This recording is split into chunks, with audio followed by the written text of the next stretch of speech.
semuanya, saya Mira Triciani Kuryaman, dosen Fakultas Keperawatan Universitas Padjadjaran.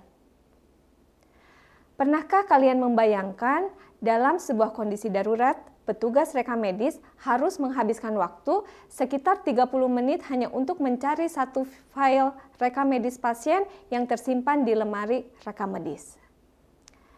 Nah, di era digital ini, kerumitan tersebut dapat diselesaikan dengan sistem informasi manajemen rumah sakit tentunya, atau biasa dikenal dengan singkatan SIM-RS.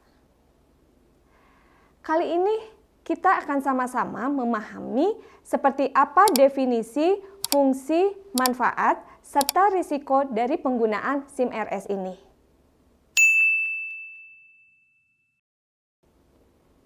Sistem Informasi Manajemen Rumah Sakit atau SIM-RS adalah sistem komputerisasi terintegrasi yang mengelola seluruh alur pelayanan di rumah sakit. Dengan kata lain, maksudnya adalah SIM-RS itu sebuah sistem berbasis komputer yang berbagai bagian atau fitur di dalamnya saling terhubung atau tidak berdiri sendiri.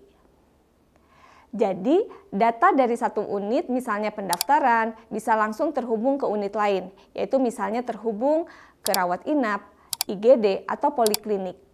Selain itu juga terhubung dengan farmasi atau laboratorium dan kasir, yang semuanya itu tanpa harus input ulang datanya.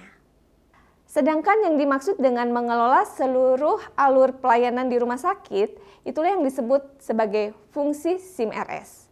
Fungsi SIM-RS yang pertama adalah sebagai fungsi administrasi dalam artian di mana SIM-RS seperti mempercepat proses registrasi pasien baru maupun pasien lama. Fungsi administrasi SIM-RS ini memungkinkan penyimpanan identitas pasien secara elektronik, sehingga memudahkan pencarian dan pembaruan data pasien. Fungsi SIM-RS yang kedua adalah fungsi klinis. Di sini, SIM-RS memungkinkan tenaga kesehatan dapat melihat catatan atau riwayat medis pasien secara cepat atau instan. Data-data yang dimaksudkan tersebut berupa catatan hasil pengkajian pasien, lalu diagnosis medis dan keperawatan, lalu ada catatan intervensi dan implementasi, hingga catatan evaluasi. Yang tentu saja data-data tersebut akan menjadi lebih akurat, efisien, dan efektif.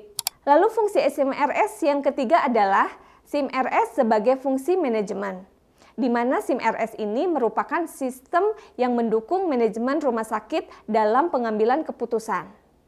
Keputusan seperti apa? Tentu saja keputusan terkait dengan bagaimana dalam sebuah perencanaan atau terkait pengorganisasian dan bagaimana dalam melakukan sebuah tindakan maupun pengawasan. Nah, selain fungsi SIM-RS, kita juga akan mendapatkan 3 manfaat konkret dari implementasi SIM-RS. Yaitu yang pertama, tentu adanya efisiensi waktu, di mana waktu tunggu menjadi lebih pendek.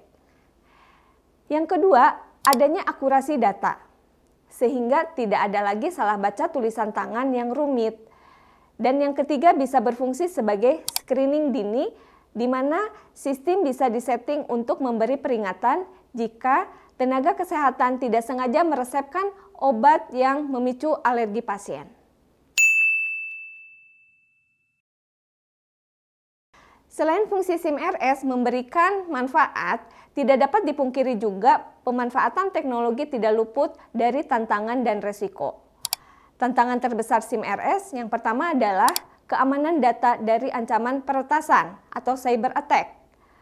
Kedua, biaya awal pengadaan server yang relatif mahal. Dan yang ketiga, yang paling sering memicu kegagalan adalah resistensi SDM, di mana masih adanya staf tenaga kesehatan yang menolak belajar sistem baru karena merasakan rumit dalam pengenalan maupun penerapannya. Kalau istilah anak zaman now, itulah semacam gaptek, gagap teknologi. Padahal teknologi tidak memandang usia. Ada istilah user-friendly, di mana fitur-fitur yang dikembangkan bisa dibuat simpel dan mudah.